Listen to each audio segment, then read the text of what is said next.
Sekarang kita tekan saja. Macam biasa dia minta 2 kali, kita tekan ajalah.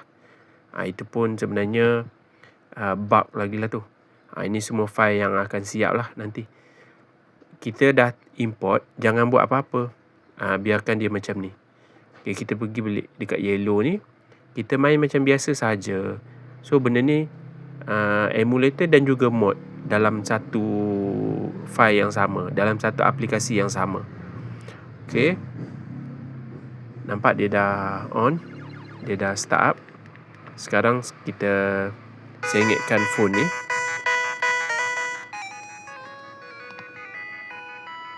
Okay, kalau sengit dia dapat penuh. Okay, jom kita set up dulu siap-siap. Mula-mula pergi dekat option. Okay, untuk pergi kat option ni sebab kita nak on dia punya mode. Mode dia kat dalam ni. Saya on, kita boleh je usik-usik apa yang kita suka dalam ni. Tapi saya dah check tadi. Saya onkan dia punya voxel full. Lepas tu saya check balik apa yang perlu di on lagi selain pada tu. Okay, itu sajalah. Saya on full voxel. Lepas tu kita keluar balik semula. Okay, macam biasa new game. Tekan je semua dulu. Sampai siap, nanti kita tengok macam mana hasil gambar dia. Okay, letak nama yellow je lah. Kalau phone yang kurang power, memang akan lag sikit lah. Sebab mode ni memang makan kita punya grafik dan RAM yang lebih sikit lah. Ambil Gary.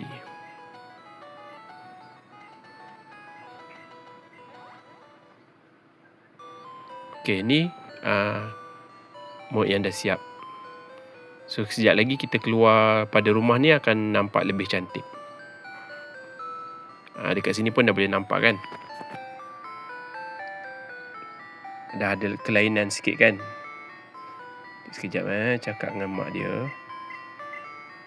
Okay, lepas tu kita keluar. Biasa keluar akan loading sikit lah untuk permulaan. Okay, ni dia loading dulu. Dah siap.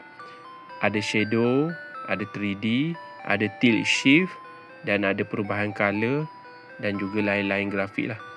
Nampak dia lag. So memang phone yang tak cukup RAM akan lag lah. Ataupun tak cukup dia punya CPU dia. Okay, macam tu ya. Tu dia punya masa battle.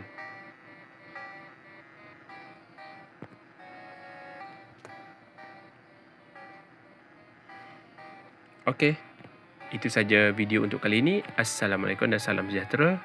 Bye-bye.